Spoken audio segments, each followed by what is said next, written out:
Amen. Amen. Peuple de Dieu, bonsoir. Que Dieu bénisse tout un chacun. Amen. Nous pouvons nous mettre.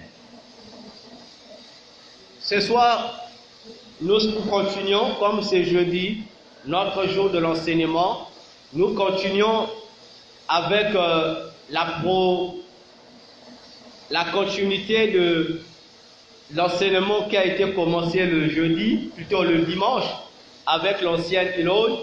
Le mardi également, nous étions là, nous avons continué et nous avons abordé un autre élément de ce combat, tout en précisant que le bon combat de la foi, c'est un combat qui engage les chrétiens parce que c'est une question de remporter à la fin la vie éternelle. Une vie qui est également convoitée par les puissances des ténèbres, par Satan et ses anges déchus. Raison pour laquelle le diable, étant jaloux de l'homme, ne désire pas que l'homme, que toi et moi nous sommes, que nous puissions bénéficier de cette vie qui lui a été privée, lui et ses agents. Amen. Et dans la dimension du combat de la foi où nous sommes, c'est la dimension du monde satanique marin, c'est-à-dire le monde des eaux qui est gouverné par Satan et certains anges déchus, certains démons que nous avons souvent l'habitude d'appeler par les sirènes. Alléluia.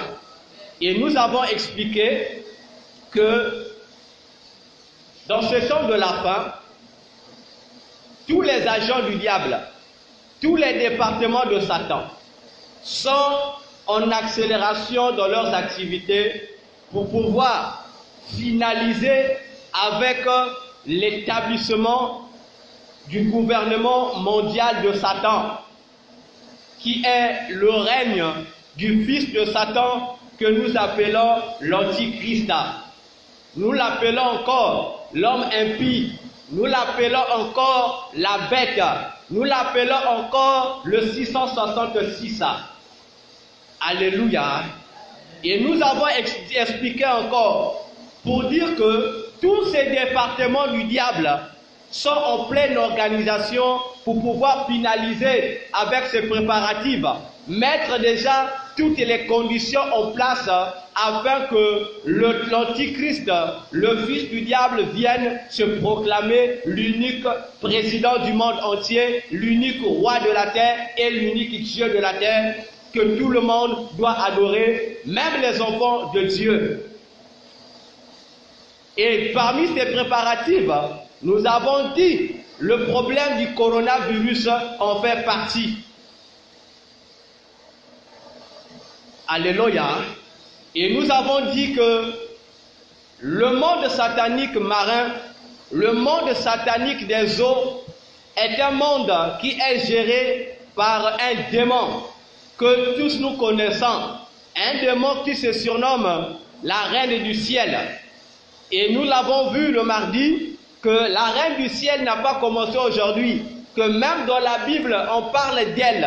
Dans Jérémie 7, on parle d'elle. Elle n'est pas nouvelle, cette soi-disant reine. Mais c'est à elle que Satan a donné la responsabilité de gérer son gouvernement marin. Et la reine du ciel, parmi la multitude de ses activités, de ses responsabilités, elle a reçu une responsabilité aussi de gérer le domaine de la technologie mondiale. C'est elle qui gère l'ordinateur central de la technologie qui se trouve dans le monde sous-marin. C'est cette reine du ciel, qu'ailleurs qu'on appelle Mama Manombe, que d'autres personnes appellent encore par la Vierge Marie. Et c'est cette divinité c'est ce démon qui gère cet ordinateur. Donc tout ce qui est technologie est géré par cet ordinateur qui se trouve dans le monde des eaux. Alléluia. Et nous avons expliqué le rapport qui existait entre cette reine du ciel et la maladie du coronavirus. Alléluia. Et nous avons expliqué pourquoi les scientifiques ont baptisé cette maladie du Covid-19. Et tout cela, nous avons eu le temps de tout expliquer. Amen. Amen. Et ce soir, nous allons continuer. Nous allons lire notre passage de base. Je rappelle que notre thème, c'est toujours le bon combat de la foi. Nous allons lire la Bible. Nous allons lire 3 passages. Le premier passage, nous allons prendre Job. Job 7, le premier verset. Job 7, verset 1. Nous nous levons, s'il vous plaît, pour honorer la parole. On va les citer, et t'inquiète. Nous allons lire Job 7, le verset 1. Il est écrit, lisons la parole du Seigneur. Le sort de l'homme sur la terre est celui d'un soldat, et ses jours sont ceux d'un mercenaire. Amen. Nous pouvons nous mettre. Je vais lire le deuxième passage. 2 Corinthiens, chapitre 2, les versets 14. 2 Corinthiens 2,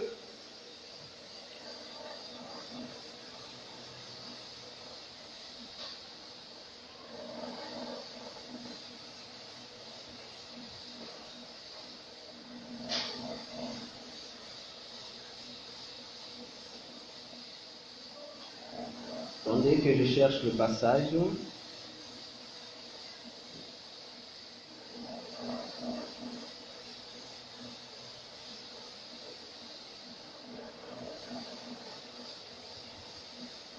Vous pouvez directement aussi prendre Matthieu 8, le verset 23 au verset 27.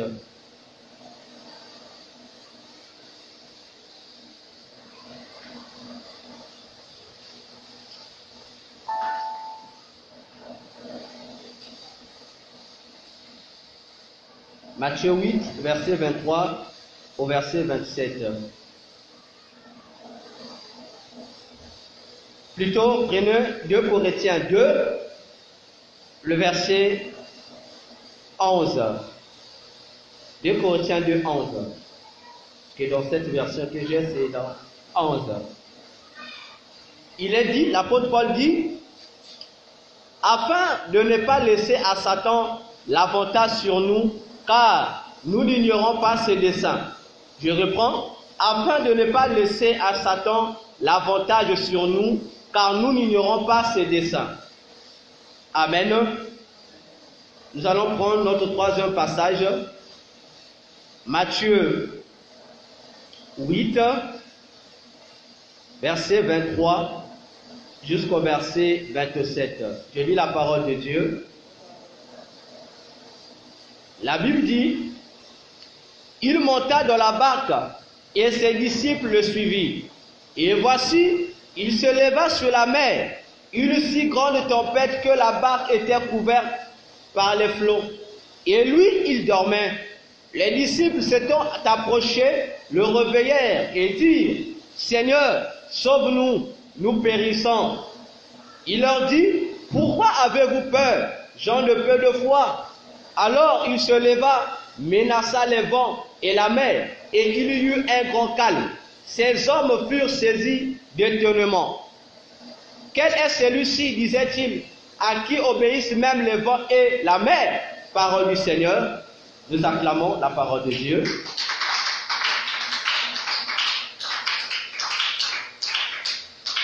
Alléluia. Dans le passage de Job 7.1, quelque chose a été donné. une leçon de vie nous est donnée pour nous informer que la vie de chaque homme sur cette terre est celle d'un soldat. Et le mardi, nous l'avons dit, la vie d'un soldat, c'est une vie de guerre. Le soldat connaît dans sa vie moins de peine parce que chaque fois, son cœur est toujours alerté pour aller intervenir. Même les femmes des soldats, lorsque leurs maris sortent de la maison, elles sont toujours tristes. Aussi longtemps qu'ils ne reviennent pas, leurs cœurs ne sont pas à l'aise. De la même manière que le soldat doit toujours être là pour combattre, de la même manière aussi, la vie, l'existence de l'homme sur la terre a été soumise à un combat que du côté de Dieu, l'on appelle le bon combat de la foi. Bon combat de la foi parce que Dieu a mis à notre disposition tous les moyens pour nous permettre de vaincre. Dieu n'a oublié aucun moyen. Dieu n'a oublié aucun atout. Dieu n'a oublié aucune arme. Dieu n'a oublié aucune puissance. Il a tout mis à notre disposition. Alléluia. Et l'apôtre Paul dans 2 Corinthiens 2, le verset 11, lorsqu'il dit, afin que Satan ne puisse pas avoir l'avantage sur nous, car nous n'ignorons pas ses desseins. Ici, Paul montre une barrière spirituelle qu'il met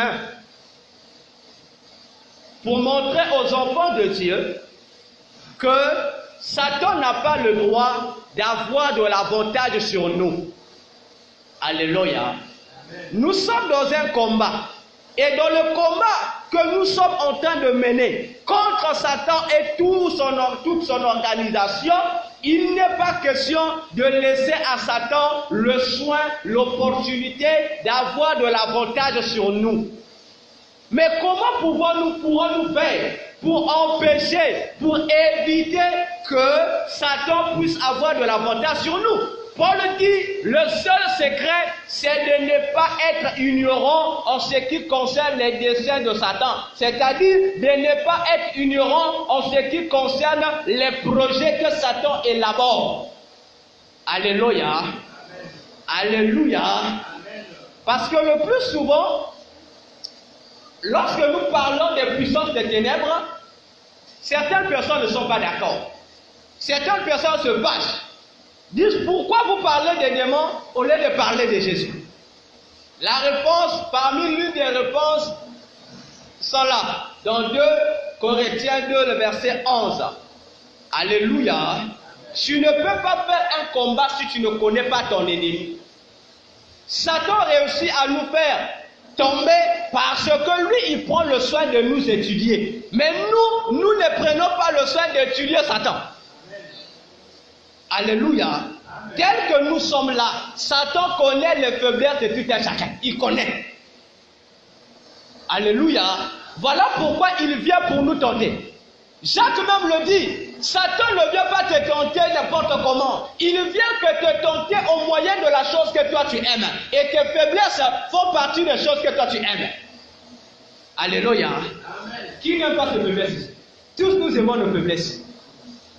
Alléluia. C'est collé à nous, c'est collé à notre vie. Nous les aimons, ça fait partie de notre vie. Voilà pourquoi nous disons même que nous sommes faibles. Nous disons même que, il y a ni défaut à nous. Parce que c'est lié à toi, c'est lié à toi. Que tu le veuilles ou pas, ça va toujours rester. À moins que tu prennes le soin de t'exercer à pouvoir abandonner ou à pouvoir le séparer de toi. Mais, même si tu te sépares de ça, il y aura toujours l'autre faiblesse qui va apparaître. Alléluia. Mais Satan, lui, te connaît. Mais toi, tu ne le connais pas. Mais comment vas-tu le vaincre? Impossible. Voilà pourquoi dans les combats spirituels, même dans nos prières d'intercession que nous faisons, nous ratons. Pourquoi? Parce que nous ne savons pas où frapper l'ennemi. Voilà pourquoi dans les églises, il y a des délivrances qui font 100 ans. Un siècle, on continue à délivrer quelqu'un, la personne ne tue pas délivré. Et à la fin, le pasteur dit non, toi tu vas te sortir et on le chasse. Parce que le pasteur dit comment? On prie pour toi, tu tombes, tu te relèves. Oh non, non, non, ton cas là c'est un cas impossible. Non, ce n'est pas un cas impossible. Le problème c'est que avant d'opérer une délivrance, avant de prier pour un sujet donné ou pour un cas particulier, nous ne prenons pas d'abord le soin d'étudier l'adversaire qui est en face de nous. Alléluia. Parce que si tu prends le soin d'étudier l'adversaire qui est devant toi, d'étudier le cas qui est devant toi, ça va aussi te donner la force de trouver des stratégies pour mieux affronter cet adversaire. Quelqu'un qui est possédé, comme le démon de Gadara, qui est possédé, il dit, il s'appelle légion. Or, légion signifie 13 000 démons. Alléluia. Jésus, lorsque Jésus le voit, Jésus ne se précipite pas à chasser les démons. Pourquoi? Parce que Jésus voulait d'abord connaître à qui il avait affaire. Il dit, quel est ton nom? Et le démon répond, Légion. Voilà pourquoi Jésus, lorsque Jésus comprend à qui il a affaire, il a devant lui un individu qui est possédé par 13 000 démons. Ce n'est pas 1000, mais 13 000 démons. Bon, imagine-toi, on t'amène quelqu'un, une telle personne. Tu vas prier, un démon va sortir, il va crier, ah! Tu dis, ah, la délivrance est finie. Mais il reste encore. Alléluia. Voilà pourquoi il est important de comprendre le monde de Satan et de comprendre le monde de Dieu. La compréhension du monde de Dieu te donne les stratégies pour pouvoir mieux affronter le monde de Satan une fois que tu as compris comment Satan fonctionne. Alléluia. Est-ce que l'Église me saisit? Dans le verset de Matthieu 8 que nous avons lu, c'est une histoire que nous connaissons très bien. Jésus monte sur la barque, les disciples le suivent. Suivez le procès. On dit, Jésus monta sur la barque, il a appelé personne. Les disciples ont suivi. Alléluia.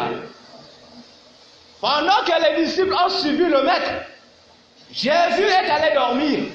Les disciples sont restés à pouvoir ramer jusqu'à arriver vers un autre territoire. Mais pendant que Jésus va dormir, et avant même que Jésus ne monte sur la barque, la Bible dit que Jésus était en train de faire quelque chose. Et cela, nous allons revenir sur Matthieu 4. Mais lorsque Jésus s'endort, les disciples sont là en train de ramer et il fait jour. Et pendant cette journée, il y aura un vent violent, une tempête qui va commencer à s'abattre sur la mer. Et cette tempête va soulever les flots et les flots vont commencer à inonder la barque.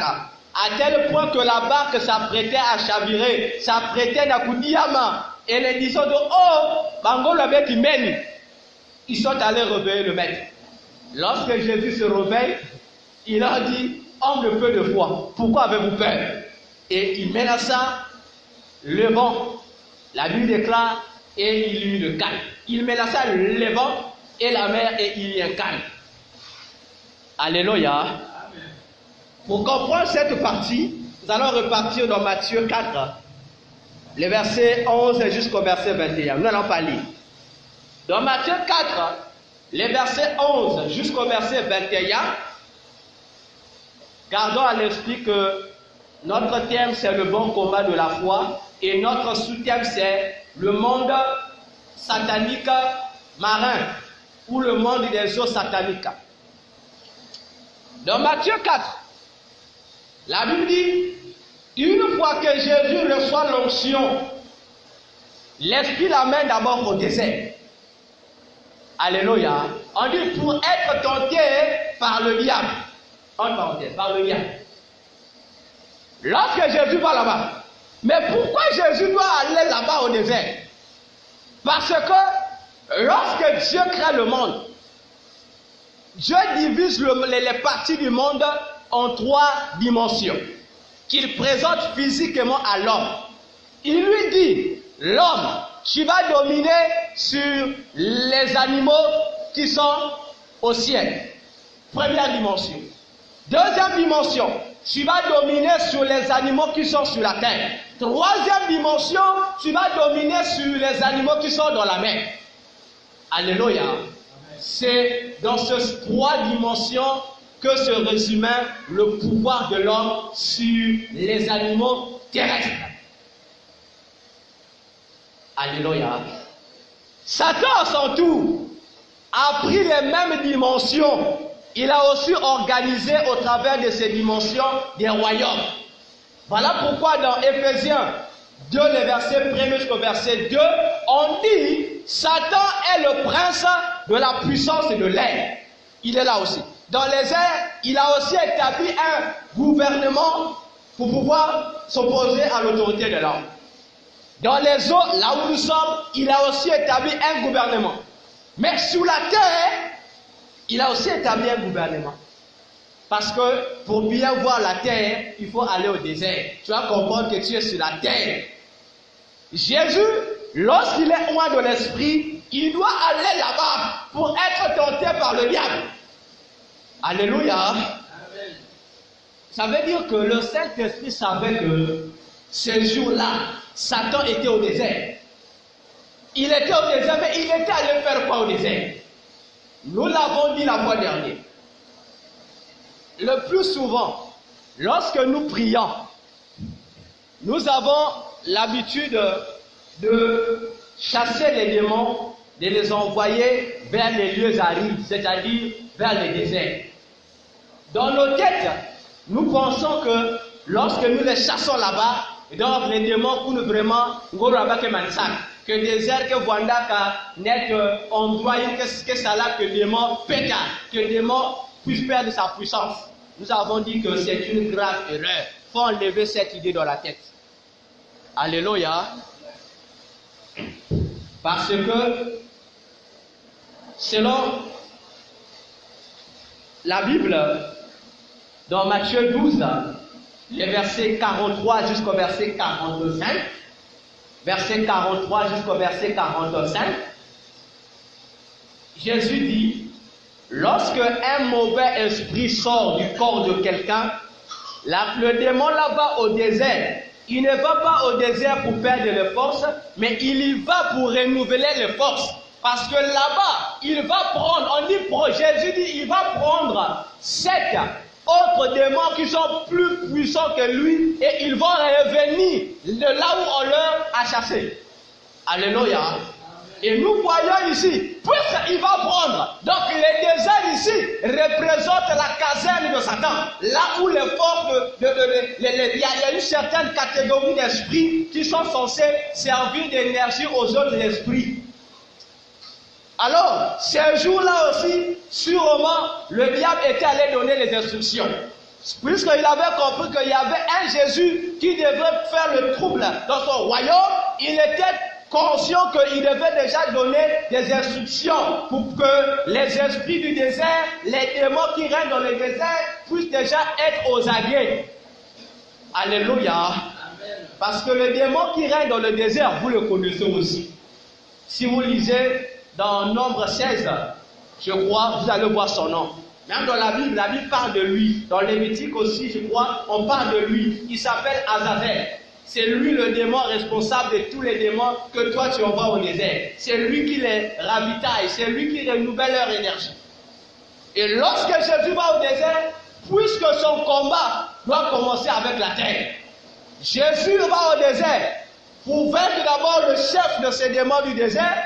La Bible dit, une fois qu'il termine l'affaire du désert, Jésus va aller là où il va là. Parce que là où il va dans Matthieu 8, c'est comme son deuxième tour dans cet endroit. Dès qu'il finit dans les lieux désertiques, Jésus va se diriger où? Il va se diriger ici, là où il y a eu tempête.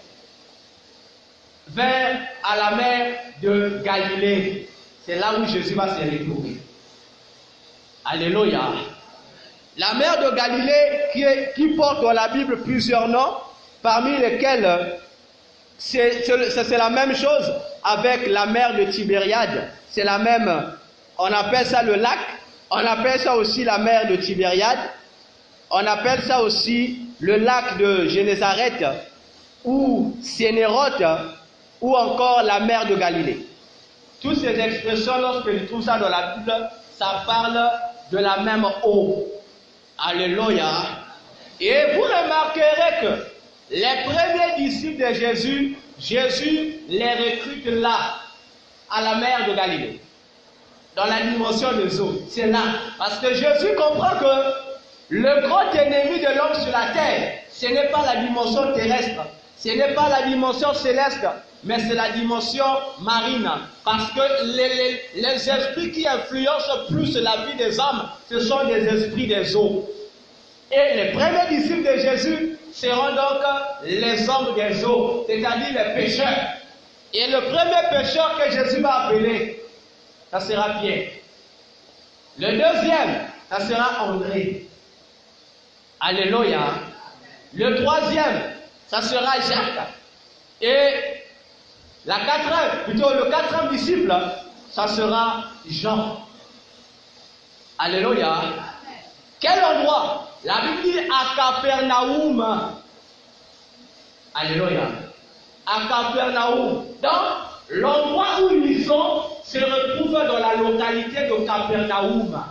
C'est-à-dire, Capernaum, on peut dire comme, pour mieux expliquer, c'est comme un quartier. Donc, donc, le lac ou la mer de Galilée se retrouve dans le quartier de Capernaum. Alléluia. Maintenant, nous allons remplacer les éléments par leur valeur. Parce que l'apôtre Paul a dit, dans 1 Corinthiens 14, verset 6, il dit, de quelle utilité, de quelle importance aurais-je si je venais à vous avec le don de langue, parler en langue, mais si je ne venais pas à vous avec la révélation, avec la prophétie, avec la connaissance ou avec la doctrine. Alléluia. La Bible contient ces 4 langages que l'apôtre Paul cite. Ce sont les 4 dimensions de la parole de Dieu. Elle n'a que ces 4 facettes. Si un prédicateur, lorsqu'il prêche un verset, soit il doit utiliser le verset dans le contexte de la révélation, soit de la prophétie, soit de la doctrine, ou soit de la connaissance. Alors, remplaçons les valeurs. Capernaum, c'est une localité, une ville qui se situe là où il y a une mer. Alléluia. Capernaum signifie lieu de désolation. Donc, si on reformule, Jésus, lorsqu'il quitte d'abord le désert, qui est aussi un lieu de désolation, il doit rentrer dans la dimension du combat avec le monde des eaux. Mais le monde des eaux qui influence Capernaum, déjà par l'influence du nom que porte Capernaum, on comprend déjà que Capernaum c'était une mauvaise ville. Alléluia. Dans cette mauvaise ville de Capernaum, cette ville elle-même, Capernaum, était dans une autre localité, c'est-à-dire dans un autre département, mais un département mélangé.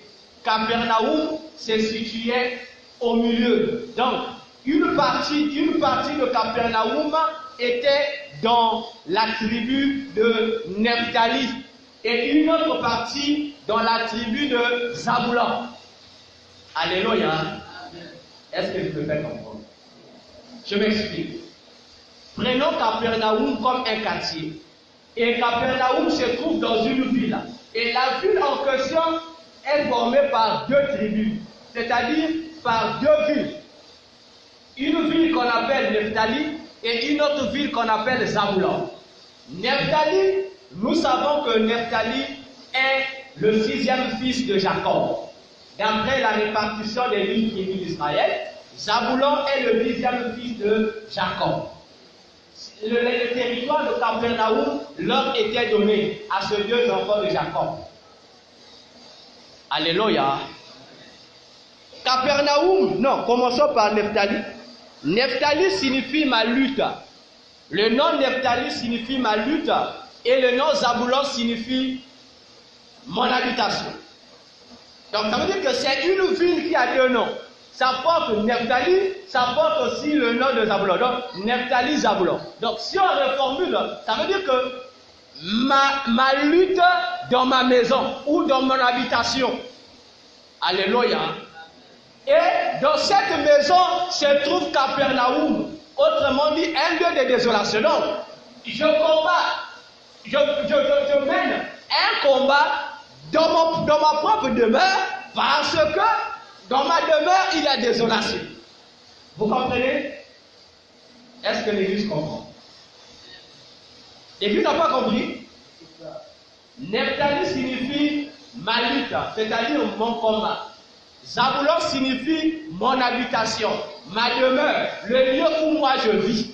Si c'est le nom de la ville qui contient Capernaum, qui signifie désolation, lorsque nous remplaçons les significations, ça nous donne une phrase. La phrase signifie mon combat dans ma demeure où se trouve la désolation.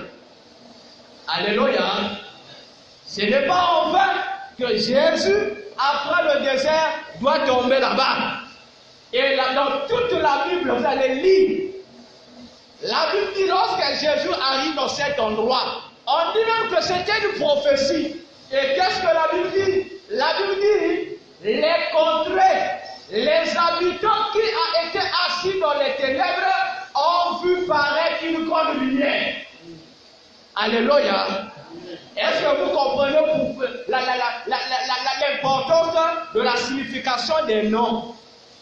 Donc, pourtant, il y avait plusieurs villes. Jésus est allé à Béthanie. On n'a jamais dit que Béthanie a une grande lumière. Mais pourquoi seulement dans les contrées de Zabulon et de Nephtali?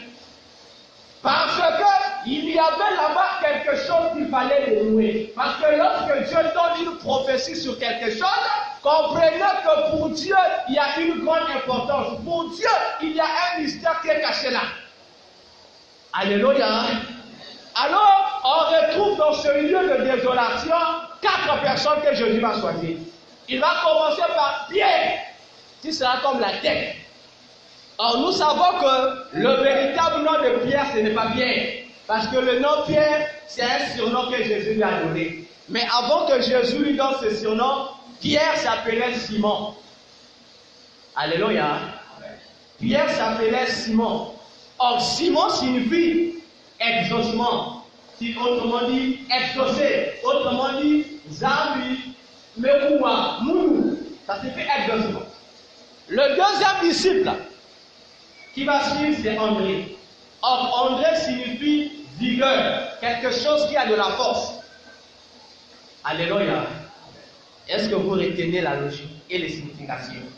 Pierre signifie, Pierre, son vrai nom c'est Simon. Simon signifie exaucement. Deuxième disciple, André, signifie vigueur, ce qui est fort, parlant d'un homme fort. Le troisième disciple, c'est Jacques. Jacques, c'est le même nom que Jacob. Or, le nom Jacob signifie trompeur.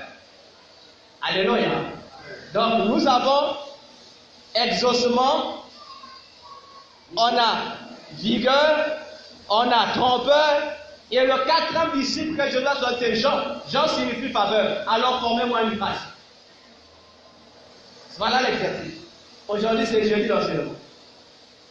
Formez-moi une phrase.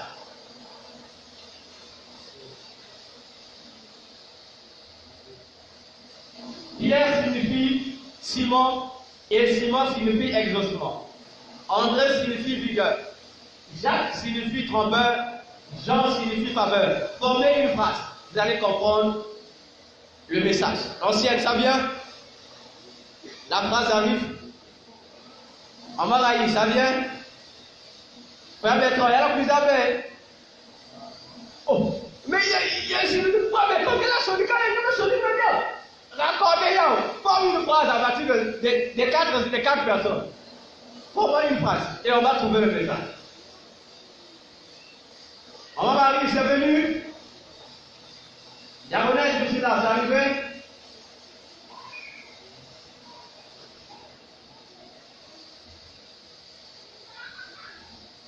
Les mamans, c'est arrivé.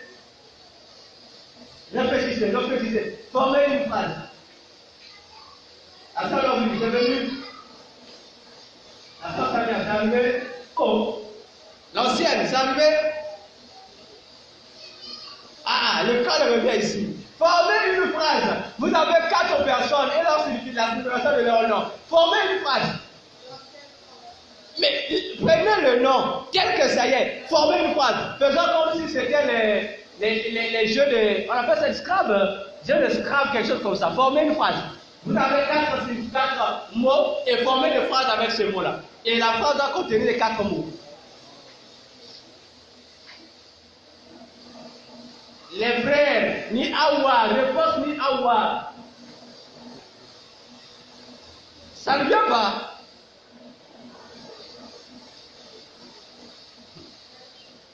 À quel moment parle-t-on d'exaucement? Quand il y a une faveur. Non. À quel moment parle-t-on d'exaucement? Pas lorsqu'il y a une grâce, non. Alors là, c'est venu. Ah, on acclame pour l'ancien homme. Oh, acclame. On parle d'exaucement lorsqu'il y a une prière. Alléluia. Et à quel moment on parle de la prière?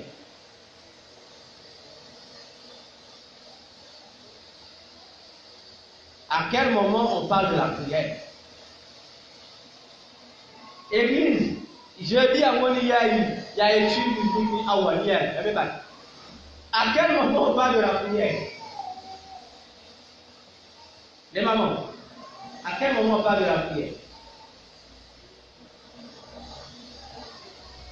Pardon? Ah, on acclame encore pour l'ancien.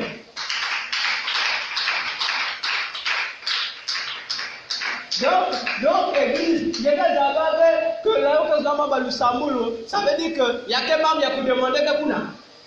Alléluia. Tu ne peux pas prier si tu n'y a pas un besoin. Tu ne peux pas prier. Si nous prions, ça veut dire qu'il y a un besoin qui s'est manifesté. Et ce besoin-là a besoin d'un exaucement. Mais il refuse. Allez, formez maintenant la phrase. Vous avez exaucement, vous avez vigueur, vous avez trompeur et vous avez faveur. Formez la phrase. Vous savez, il y a qui est le vous. Il y a qui savez le vous. La phrase ne vient toujours pas. Alléluia. La soeur est là. Tu te bien placé pour nous former la phrase.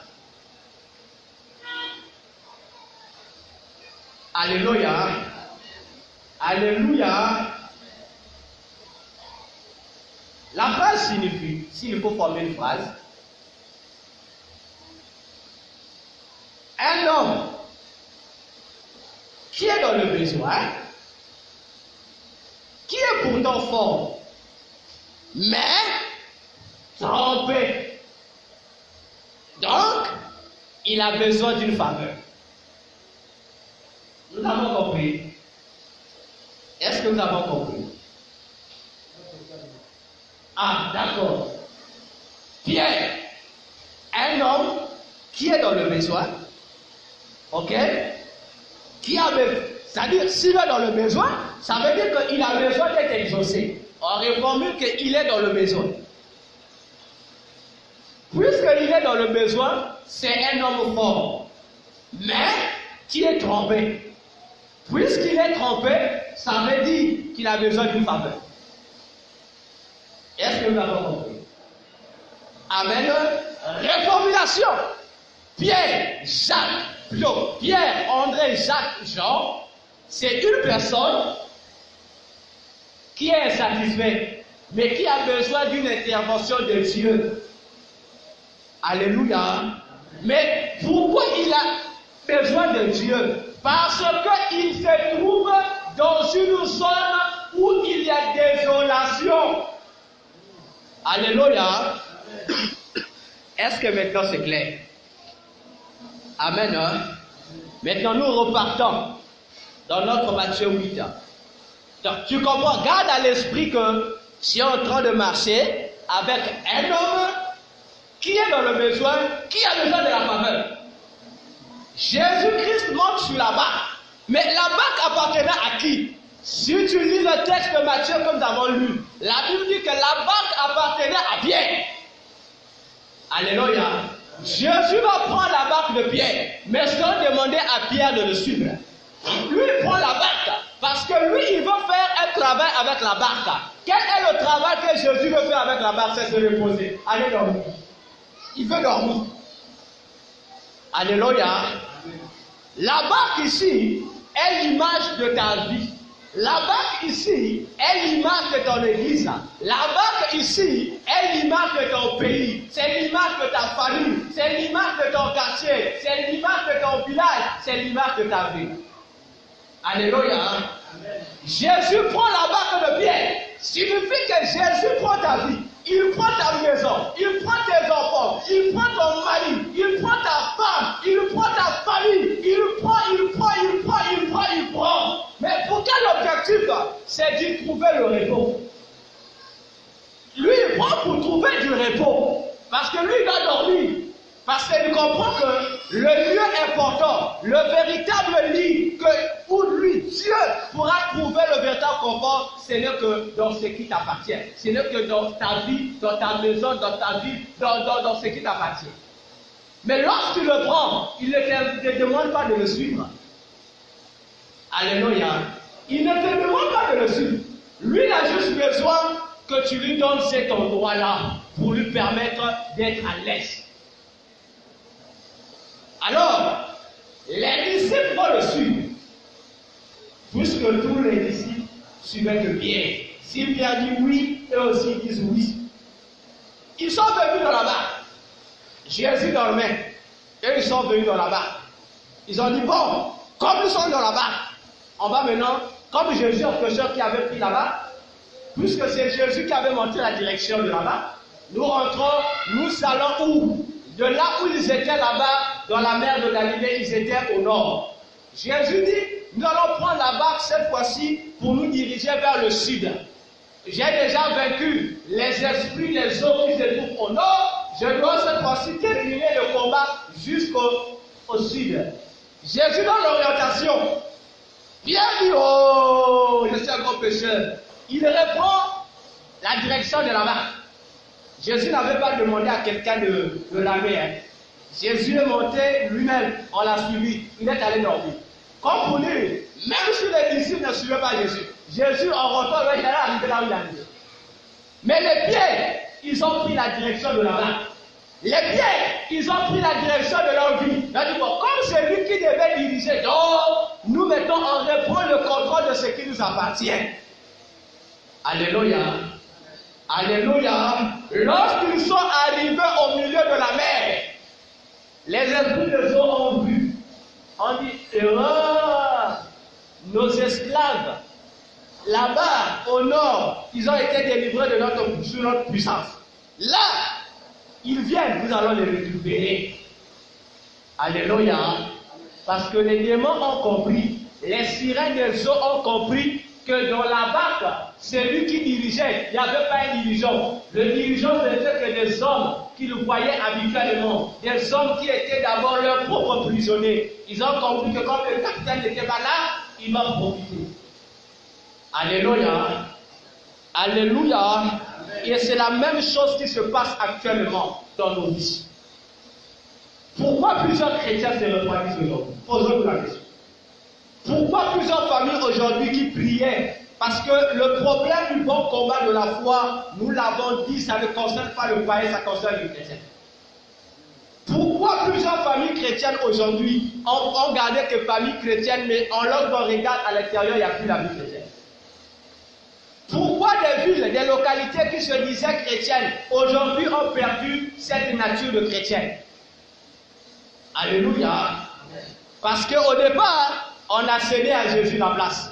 On y dirige. Mais constatons que, on dirait que Jésus en question n'est plus. On dirait que Jésus en question est devenu inactif. On dirait que Jésus en question est en train de dormir. On dit non, donc ça veut dire que Dieu n'est plus avec nous. Et on reprend le contrôle, sinon la direction de ce qui nous appartient. Alléluia. Alléluia. Lorsque nous commettons cette erreur, nous donnons plus de force aux esprits des hommes afin qu'ils viennent reprendre leur possession dans ce qui nous appartenait. Et c'est ce que nous sommes en train de subir actuellement. Parce que la reine du ciel et les autres esprits ont reçu des ordres qu'ils doivent accélérer le travail. Parce qu'il leur reste peu de temps. Il leur reste combien de temps? Peu de temps. Parce que le monde de Satan sait que bientôt Jésus va leur prendre pour leur jeter dans le feu éternel. Mais eux, avant d'aller dans le feu éternel, ils ont besoin de t'amener toi aussi. Ils ont besoin d'y amener ta maison et tout ce qui t'appartient. Et pour cela, les sirènes ont multiplié les katas. Ils ont multiplié les tactiques pour pouvoir envahir la vie des enfants de Dieu, pour pouvoir envahir les familles des enfants de Dieu, et même l'église de Dieu. Alléluia. Pour t'amener comprendre, frère, sœur, lorsque nous commettons la maladresse de retirer à Jésus le commandement de nos vies et le commandement de l'église, sachant-le que les esprits mauvais n'auront pas peur de la présence de Dieu qui est en toi, il viendra te déranger. Combien même Dieu sera là, ils vont s'en foutre de Dieu, parce que le monde de Satan connaît le principe que Dieu n'est pas un Dieu de désordre, mais il est un Dieu d'ordre. Alléluia. Jésus était là. Les tempêtes soufflaient. Mais ce qu'il était qui soulevait ces tempêtes. La tempête ne peut pas se manifester en pleine journée. La nuit, on sait que la nuit, c'est le moment où la mer s'agite. C'est le moment où les grandes eaux s'agitent, c'est normal. Parce qu'il y a changement de température, c'est normal. Mais pas la journée. Alléluia. Pas la journée. Il y a eu communication entre le monde satanique de l'air et le monde satanique des eaux. Mais l'ordre a été donné par qui? Par la reine qui a quitté les eaux. Il a ordonné que le vent souffle afin que lui puisse profiter. Voilà ce qui arrive aujourd'hui. Alléluia. Alléluia. Nous regardons à la surface que dans notre pays, le Congo, il n'y a plus de boulot. Que les choses ne font que devenir de plus en plus difficiles. Ça, c'est ce qui est à la surface. Alléluia. Mais pendant que les chrétiens sont en train d'attarder leur regard sur ce qui se passe, sur la réalité, sur le chômage, sur les difficultés, sur le corona qui frappe. Mais de l'autre côté, le monde des hommes profite d'inonder nos vies, sans que nous puissions nous en rendre compte.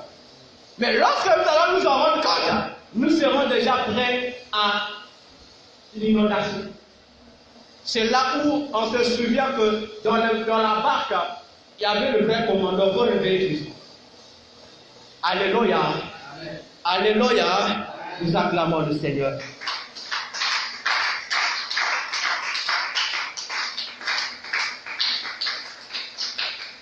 L'ancienne, nous lisons Ésaïe 57, le verset 20. 57, le verset 20. Ésaïe 57, le verset 20.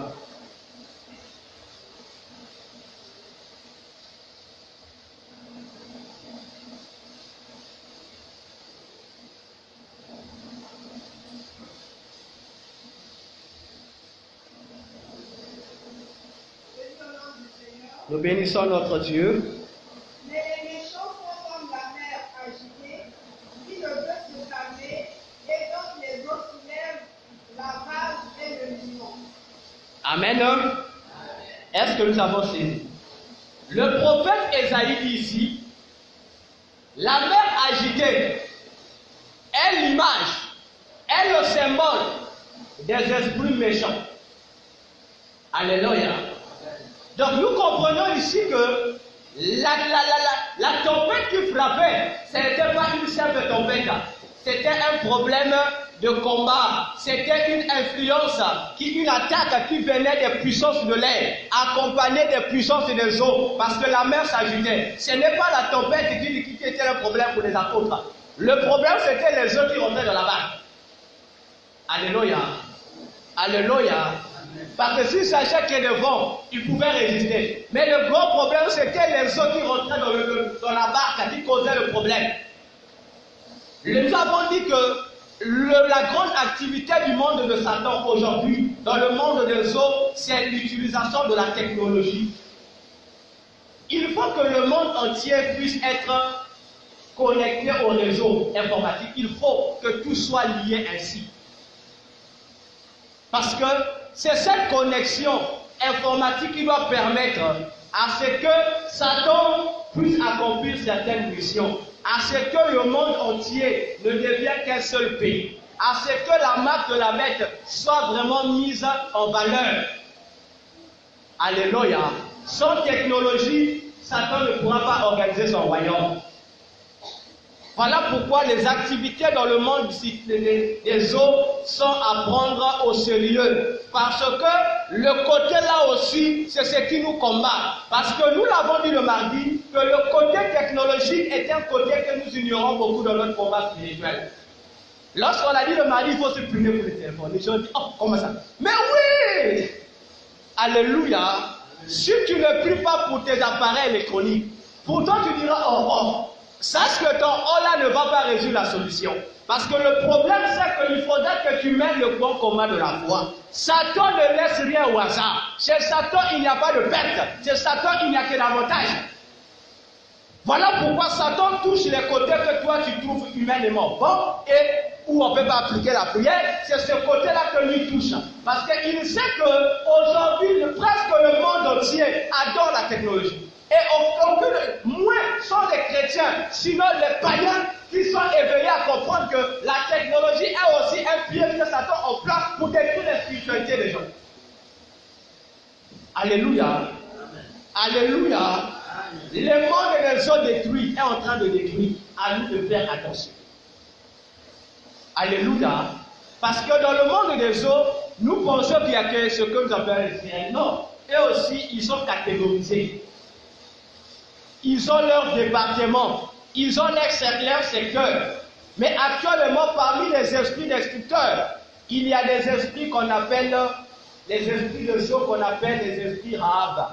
Vous connaissez, on nous a parlé ici d'une prostituée qu'on appelait Rahab. Le monde de Satan aussi a pris l'identité de cette prostituée, comme il a compris que cette prostituée est parmi les héroïnes qui ont permis à Dieu d'avoir la victoire. Lui aussi l'a copié. Il est allé créer aussi là-bas un département des démons, des sirènes qu'on appelle les esprits Rahab. Alléluia. Et le rôle des esprits Rahab, c'est de créer ou de causer le déséquilibre à tous les niveaux dans la vie des âmes, à tous les niveaux. Donc, ils sont spécialement là pour créer un déséquilibre. Par déséquilibre, il faut entendre t'empêcher d'avoir une vie conforme à ce que Dieu veut, t'empêcher d'être dans la paix, t'empêcher d'être heureux. Alléluia. Alléluia.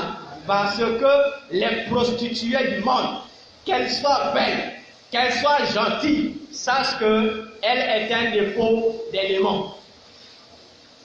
Voilà pourquoi je crois dans Proverbe 7, Salomon interdit aux gens d'aller vers les prostituées.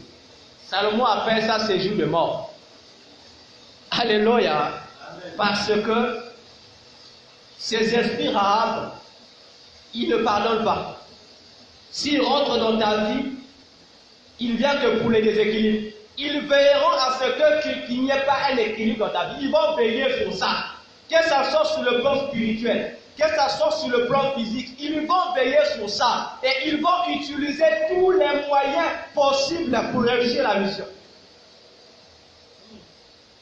Alléluia. Alléluia. Et plusieurs églises aujourd'hui sont déjà inondées.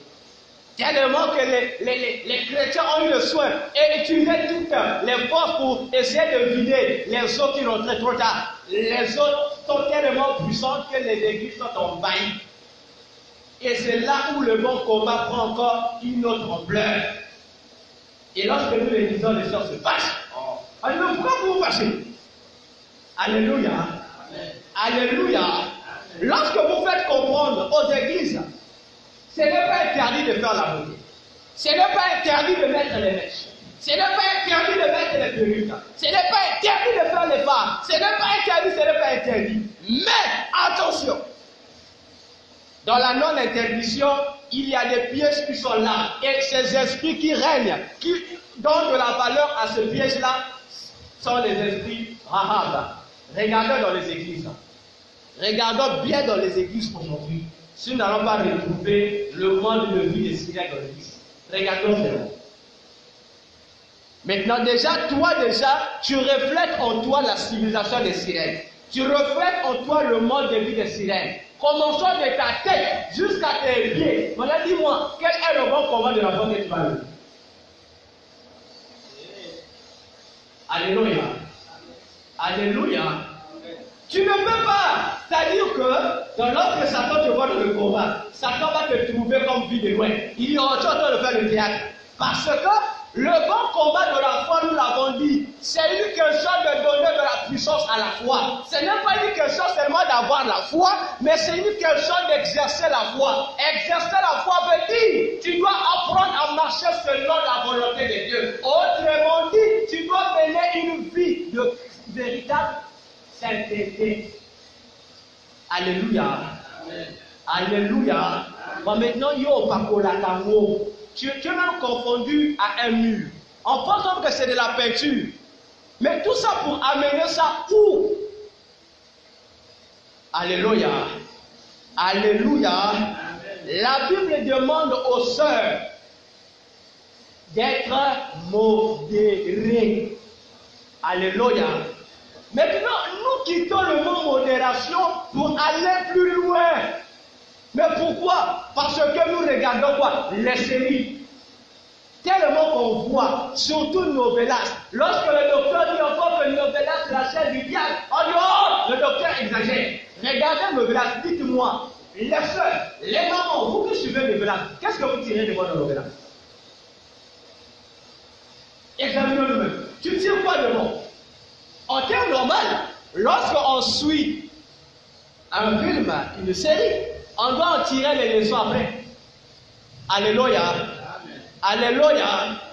Dites-moi, les blancs qui tournent ces films-là, c'est même chez eux qu'on trouve le taux élevé de divorce. Il y a un problème.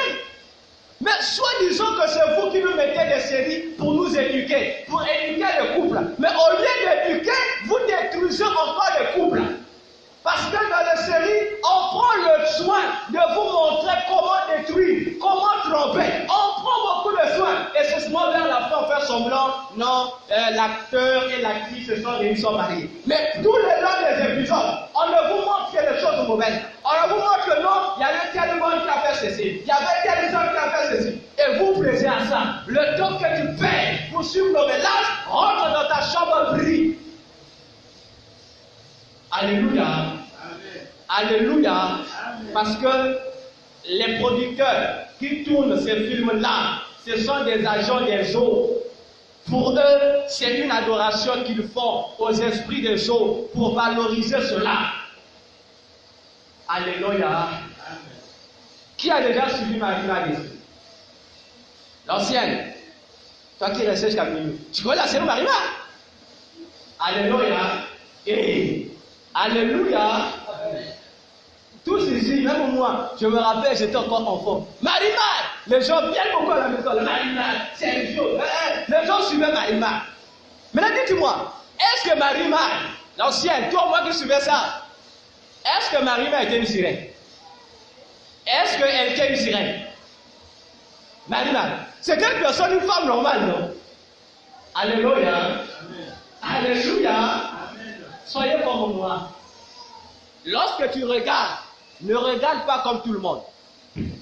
Alléluia. Regarde avec un esprit de discernement. La série de Marimar, c'est une jeune fille, pauvre, qui va rencontrer un homme riche.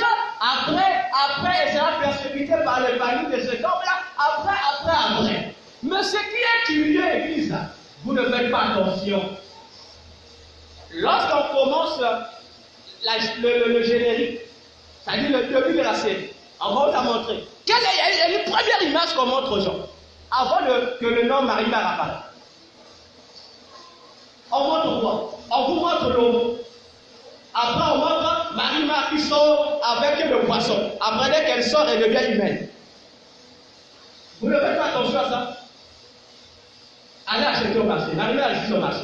Demandez aux petits des discothèques. Donnez-nous un opinion. Il faut que vous allez regarder ça. Alléluia. Alléluia. Vous voyez comment Satan joue avec nos esprits? Il fait ce flash. Mais pourtant, la série parle d'autre chose. Mais on comprend que la Marie-Mère en question, en réalité, c'est une sirène qui sort de l'eau, qui prend la forme humaine, qu'on doit maintenant gonfler dans la cire. Et Marie-Mère signifie quoi? Ça signifie la reine du ciel. Mar, en espagnol, ça veut dire la mer. Mais il reste un nom. Quel est le nom qui reste? Marie, non? Alléluia. Dans le monde de Satan, le vrai nom de cette déesse-là, son vrai nom, on l'appelle Marie Marigoué. Bon, maintenant, regardez. Marie Marigoué en couple. Hein? Ça vous dit pas quelque chose, hein? Marie-Mar. Marie Marigoué, dame de la mer. On l'a fait passer pour Marie-Mar. Et les mamans ont même brisé, connaît des foyers qui ont été brisés à cause de Marie-Mar. Alléluia. Alléluia. Faisons attention avec l'influence des sirènes dans l'église. Les sœurs aujourd'hui même, elles sont courageuses, jupe poisson, robe poisson. Oh Seigneur. Mais lorsque tu dis robe poisson, à quoi fais-tu allusion? Alléluia. Donc tu t'identifies toi-même que ma robe là. En fait, robe poisson, ce n'est pas robe du poisson, mais parce que vous voulez ressembler aux sirènes. Dans la tête, c'est dire que de la même manière que nous voyons les sirènes dans les séries, dans les films, avec la queue, nous aussi on va avoir la queue. J'y vais bien à chanter ici, non? Le père, les gens insultés, j'y vais non? Bon, toi tu as insulté, j'y vais, c'est un démon. Il a chanté les sirènes. Bon, et j'y vais qui a chanté. Et toi qui t'as vu sirène, entre toi et j'y vais, qui est le véritable sorcier? Alléluia. Alléluia. Tu comprends que le combat, le grand combat de la foi, c'est un combat à ne pas négliger, frère, sœur. C'est un combat que tu dois examiner dans ton esthétique, dans ton accoutrement, dans ta beauté. Il faut faire très attention parce que les mondes des autres est aussi là pour t'influencer. J'ai toujours dit à tous ceux qui vont acheter des produits esthétiques, de beauté, avant d'acheter le produit, il faut bien d'abord lire le nom qui est là. Lisez le nom, vous ne lisez pas. On dit sous la tutomo, c'est un mot, mais tu ne prends pas le soin de lire. Voilà le problème. Tu te contentes que de l'éclat que ça va te donner. Mais les éléments qui sont là, on ne les lit pas. On dit prions pour les laits de toilette. Oh, prions pour le lait de toilette. Prions pour nos articles de beauté. Parce que au travers de ces choses-là, l'élément qui est là va manifester son influence sans que tu t'en rendes compte. Regarde seulement, si tu ne mets pas une pommade, comment tu le sens? Alléluia. Alléluia. Lorsque tu ne mets pas le fard, tu te sens comment? Lorsque tu ne mets pas les rouges à lèvres, tu te sens comment? La sœur, que Dieu te bénisse. Alléluia. Les femmes, les hommes, c'est carré. Amen. Amen. Prions pour ces articles bien-aimés. Tu trouves ça moins important, mais c'est ce qui nous combat. C'est ce qui étouffe notre vie spirituelle. C'est ce qui nous empêche. Satan aujourd'hui te combat à domicile. Il te combat sur ton propre corps, mais tu ne t'en rends pas compte. Alléluia. La reine des eaux agit. Faisons attention. Dans nos maisons, quel accoutrement donnons-nous aux enfants? Regardons dans le monde entier. Il y a une mode qui est en train de régner. Les jupes courtes. Ça règne maintenant. Et ça la maman, et ça la coco, jeune fille, tout le monde a maintenant ces rythmes-là. Mais ça sort d'où? Mais ça quitte le monde des choses. Même à l'église, c'est rentré. C'est rentré à l'église. Et on trouve ça normal. On dit non, c'est l'évolution. On invente un faux verset qui n'existe pas dans la Bible. Que Dieu a moins la table de terre. Et là, Dieu ne voit pas. C'est faux. C'est faux. Alléluia. Alléluia. C'est faux. Dieu voit le cœur, il voit ton corps également. Parce que la Bible dit, ton corps, ton âme et ton esprit appartiennent à Dieu. Bon, maintenant, quand tu as laissé, non, Dieu voit que le cœur. Non, Dieu ne voit pas là, Dieu voit que le cœur. Mais si Dieu ne voit que le cœur, venons dire à l'église. Alléluia. Alléluia. Faisons attention avec l'influence des sirènes. Les ministères sont en train de mourir à cause de l'influence des sirènes. Parce que nous pensons que l'influence des sirènes, ce n'est que les publicités. Non, les sirènes n'ont pas que ces activités à faire. En dehors de la publicité, ils ont d'autres techniques pour pouvoir écarter les enfants de Dieu. Alléluia. Amen. Tu comprends que ce n'est plus le temps de dormir. Ce n'est plus le temps de rêver. Ce n'est plus le temps de te laisser distraire par ce qui se passe autour de toi. Parce que le plus souvent, les enfants de Dieu, nous passons notre temps, nous mettons toute notre énergie à préparer l'avenir. Mais nous oublions qu'il y a deux avenirs. Il y a l'avenir physique et il y a l'avenir spirituel. Mais nous prenons plus de soin de l'avenir physique. On pense à l'avenir des enfants. On pense à ce qui doit être demain. Mais nous pensons moins à l'avenir spirituel. Alléluia. L'ancien a dit le dimanche que dans la vie, on a deux choses. Dans cette vie, il y a l'essentiel et il y a l'accessoire. L'essentiel, c'est la vie éternelle. L'accessoire, c'est ce qui n'a rien à voir avec la vie éternelle. Mais nous nous attardons sur l'accessoire. Pour ça, on est capable même de disposer de notre temps. Mais pour l'essentiel, pour la vie éternelle, on donne des raisons. Ah, moi. Mais pour l'autre, là, on a le temps. Alors que la Bible nous dit, dans Job 32, le verset 8, en réalité, dans l'homme, c'est l'esprit. Le corps que tu embellis, ce n'est qu'une couverture. Parce que ton corps va pourrir. Dieu a besoin de ton homme intérieur, ton âme et ton esprit. Voilà pourquoi Paul pouvait dire, ne prenez pas soin de la chair pour ne pas satisfaire ses passions. Alléluia. Amen. Alléluia. Amen. Prends soin de l'avenir de ton âme. Prends soin, pense à ça. Mourir pauvre n'est pas un péché. Mais mourir riche, sans préparer l'avenir de ton esprit, ça c'est un péché. Alléluia. La technologie agit. Vous verrez encore des accoutrements. Déjà, il y a certaines villes ici, les gens veulent marcher. Il y a des modes bizarres qui sont apparus. Bizarres! Il y en a bizarres déjà, c'est autorisé. On dit que c'est la mode. On dit que c'est la mode. Ou quelqu'un va s'habiller, là c'est dehors, on cache ici, mais en bas ici on laisse ouvert. Il y a problème. Quelqu'un va s'habiller, il cache ici, il laisse le dos nu. On dit là c'est le dos nu. Alléluia. Alléluia. Maintenant prends ton dos nu. On te dit bon, le trône de Dieu là-bas, va prier Dieu avec le dos. D'ailleurs la preuve c'est que lorsque toi-même tu viens, tu cherches encore le pan pour ajouter. Alléluia. Mais pourquoi nous ajoutons le pan ici? Et ça aussi c'est une hypocrisie. Parce que ici à l'église, tu ajoutes le pan. Mais là, lorsque le culte finit, tu enlèves le pan.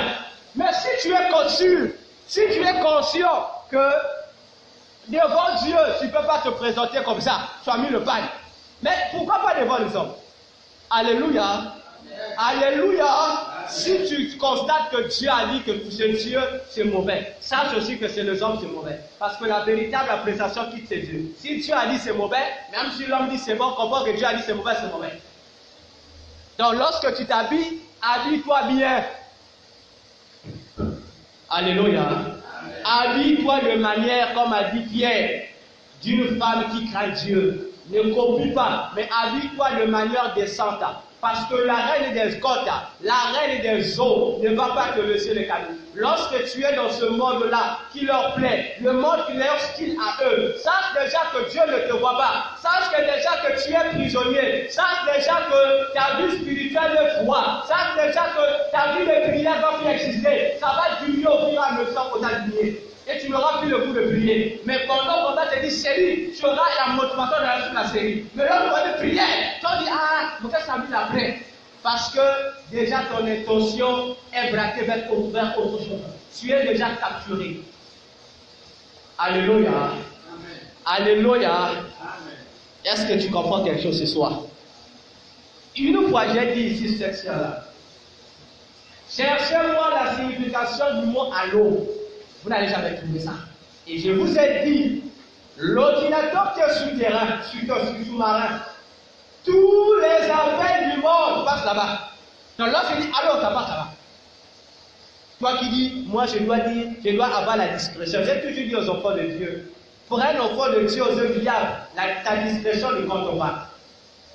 Ça ne compte pas. Parce que même si tu ne dis pas à tout le monde, Satan sera au courant. Parce que tu vas toujours dire ça au téléphone.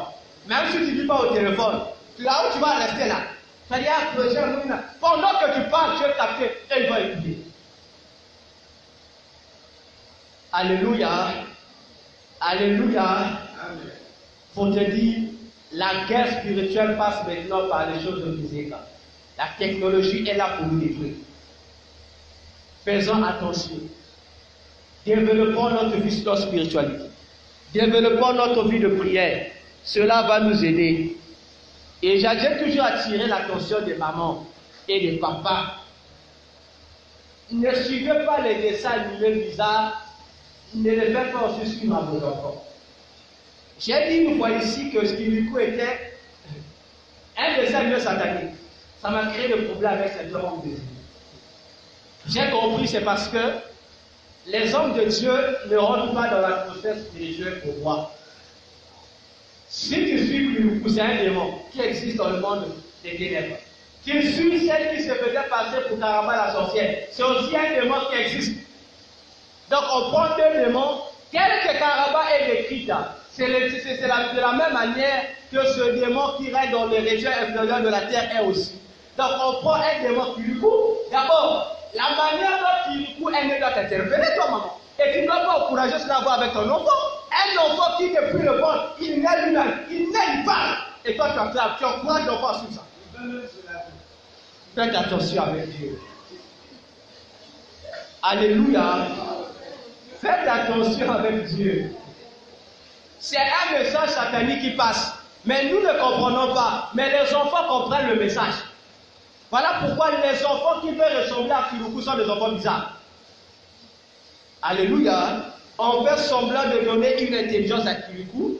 Mais ils savent que ce que les enfants vont imiter chez Kirikou, ce n'est pas l'intelligence de Kirikou. Les enfants vont imiter les faits et gestes et la manière d'agir de Kirikou. Alléluia. Alléluia. Le monde des sirènes agit. Je répète encore, le monde des sirènes agit. Si tu ne fais pas attention, tu vas te retrouver là-bas, sans que tu t'en rendes compte. Et la vie chrétienne, tout comme le combat de la foi, je l'ai dit le mardi, c'est un combat où tu dois veiller à tous les détails. C'est pourquoi vous allez voir, il y a certains enfants de Dieu, certains serviteurs de Dieu, ils sont stricts. On dit, vous êtes exagéré, il est strict, parce qu'il sait qu'une moindre erreur de sa part peut lui coûter cher dans sa vie spirituelle. Toi, tu vas dire, Dieu va comprendre. Mais Satan ne va rien comprendre. Si déjà que tu es pris par la séduction des sirènes, qu'est-ce que Dieu va comprendre? Ce que Dieu va attendre de toi, c'est que tu viennes, comme les apôtres, que tu viennes le réveiller pendant que lui se repose. Et ne pense pas que lorsqu'il va se réveiller, il va t'apprécier. Il va même t'insulter et te dire, homme de peu de foi, pourquoi tu as eu peur? Pourquoi les apôtres n'ont pas répondu? Parce qu'ils ne devaient pas avoir de réponse. Ils devaient dire que c'est parce que nous avons vu. Toi aussi, tu vas répéter la même chose comme Adam. Parce que j'ai vu la femme, tu vas chercher des raisons. Alléluia. Alléluia. Lorsque tu fais ton combat, tu pries. Voilà pourquoi je pense que l'ancien a déjà préparé les chiens de prière là. Lorsqu'on va donner ça, on va dire, ah, c'est quoi encore? Prends le soin de prier. Lève-toi la nuit, prie. Prie la nuit. Priez, ne fais pas les grimaces que tu fais. Ça, c'est les grimaces. Alléluia. Tu fais des grimaces. Prends ton temps, c'est une guerre. Mets-toi dans la tête que tu t'es levé pour combattre. Et il y a beaucoup de choses à combattre dans nos maisons. Et nous, qu'est-ce qu'on fait à l'église? J'ai toujours dit, arrêtons ça. Nous passons notre temps. Les églises font des 40 jours de prière, des 100 jours de prière, simplement pour combattre les sorciers. Alors que les sorciers, c'est le niveau zéro de la puissance de Satan. Mais si pour un sorcier, toi tu vas perdre toute ton existence, tu pries que contre les sorciers. Mais laisse-moi te dire, en dehors des sorciers, il y a des esprits bizarres plus que les sorciers. Si tu ne le vois pas, la sirène est plus puissante que les sorciers. Toi tu penses que la sirène est un jeu. Mais le sorcier que là tu ne le vois pas. Plutôt tu le vois, le pauvre sorcier qui est à un niveau inférieur dans le monde de Satan. Mais les sirènes qui sont là, toi tu ne le vois pas. Mais le sorcier que là, tu envoies le feu au sorcier. Mais le gros dangereux, la sirène, tu ne vois pas. Mais si tu arrives au principauté, que feras-tu? Alléluia. Éphésiens 6 a listé, ils sont là-haut. Et dans ce rôle-là, on n'a même pas cité le sorcier. Les esprits les plus terribles, où il faut combattre, on ne les a même pas cités dans Éphésiens 6. Mais c'est là où nous sommes. On jeûne pour contre les sorciers. Mais jeûne aussi contre les esprits des eaux qui ont influencé ta maison, qui influencent ton église. Alléluia. Alléluia. Et le protocole aussi aide les sirènes à agir. Parce que protocole sérieux, lorsque tu constateras qu'une soeur est mal habillée, tu as une bada. Soit chercher le panne, qu'elle mette son panne. Mais on les introduit. Comment vous allez expliquer cela? Les chantres, n'en parlons plus. Bon, vous laissez ça. Vous dites, bon, c'est bon, ça fait rien. Mais vous oubliez que ce sont des armes. Mais comment allez-vous être concentré à adorer? Pendant que vous adorez, les effets des sirènes agissent dans le culte. Donc, il y a accident de pouvoir. Alléluia. Alléluia. Venons aux esprits des sirènes. Ils sont réels. Ils quittent les zones, ils viennent. Et ils sont partout dans les quartiers où ils sont. Veillons à notre manière de nous habiller. Venons à ça. Dans l'église, on n'a pas besoin de mode. Dans l'église, on a besoin de vêtements qui honorent Dieu. Point barre. On n'a pas besoin de mode. S'il y a eu un vêtement nouveau qui est sorti, laissez ça dehors. À l'église, venons, comme a dit David, avec des vêtements et des ornements sacrés. Alléluia. Parce que si tu viens déjà chanter, tu as un colon, en tout cas, il y a problème. En tout cas, il y a problème. Si tu viens chanter, tu es conscient que ton vêtement est transparent. Surtout les yeux du docteur collé. C'est des yeux qui voient partout. Même là où les gens ne voient pas. Mon Dieu voit ce moment-là. Alléluia. Tu peux porter ton habit. Si je te regarde, je te dirais que madame, ton boulet est transparent. C'est que tu as porté à tel couleur. Je dis, comment tu as su? Mais parce que j'ai vu. Alléluia. Je pense que l'ancienne a dit ici le dimanche, elle avait suivi le témoignage des 7 jeunes Colombiens, je pense. Alléluia. Alléluia. Je vous ai dit une fois ici, on ne m'a pas dit, j'ai vu comment un diable n'est pas rentré au ciel. Il a gagné beaucoup d'armes pour le Seigneur. Il est bien arrivé avec son ange devant la porte du ciel, mais il n'est pas rentré. Parce qu'il avait un contentieux avec une parente de la famille. Et il avait dit à cette femme-là, je ne veux pas te pardonner jusqu'à ce que je mourrai. Alléluia. Mais lorsqu'on a montré le film de sa vie, tout ce qu'il disait, il a gagné des milliers de personnes pour Jésus, c'était vrai. Mais Jésus lui a dit, tu n'entres pas, parce que l'esprit avec lequel tu es mort, ce n'est pas mon esprit. Et évidemment, tous nous avons vu que lorsque la personne est morte, il y avait un esprit, un petit esprit qui était dans son cœur. Donc dès qu'il est mort, l'esprit est sorti. Le démon est sorti. Alléluia. Alléluia. Bon, imagine-toi, ça ce n'est que le manque de pardon. Maintenant, combien à plus forte raison les accoutrements bizarres que nous portons, les accoutrements des sirènes. Tu sais combien de sirènes vont rester en toi sans que tu te rendes compte. Alléluia. Et même lorsque tu te permets de faire ici, mets ceci, mais on prend tout ce qui est de Satan et nous ramenons cela. On ne pose même pas la question d'où sont ce style de cheveux. On met seulement. C'est la mode. On met seulement. Mais Satan aussi n'agit que dans la mode. Alléluia. Satan n'agit que dans la mode, dans le populaire, là où tout le monde est, c'est là où Satan aussi est. Parce qu'il sait que toi, tu ne vas pas le voir, toi, tu vas voir la mode, tu vas voir ce qu'elle a eu, et c'est là où il se cache. Amen. Amen. Amen. Amen.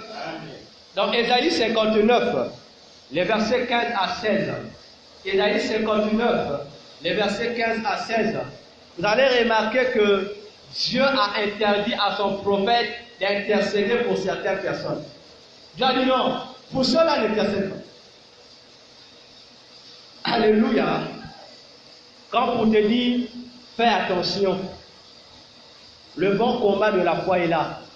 Règle ta marche, règle ta conduite, ton vêtement, ta manière de s'habiller, corrige. Alléluia. Alléluia. Parce que Dieu va te le redemander. Il va te le redemander. On va te rappeler que tu ne savais pas qu'il y avait le bon combat de la foi. Qu'est-ce que tu vas dire à Dieu? Que tu n'étais pas informé. On va te rappeler toutes les prédications qui étaient prêchées à ce sujet. Devant Dieu, tu n'auras pas un mot, une justification à donner. Parce que tu es informé. Paul a dit, je reprends 2 Corinthiens 2, verset 11. N'ignorons pas les œuvres de Satan. Si tu ignores les œuvres de Satan, il aura l'avantage sur toi. Amen. Nous acclamons le Seigneur et nous le levons.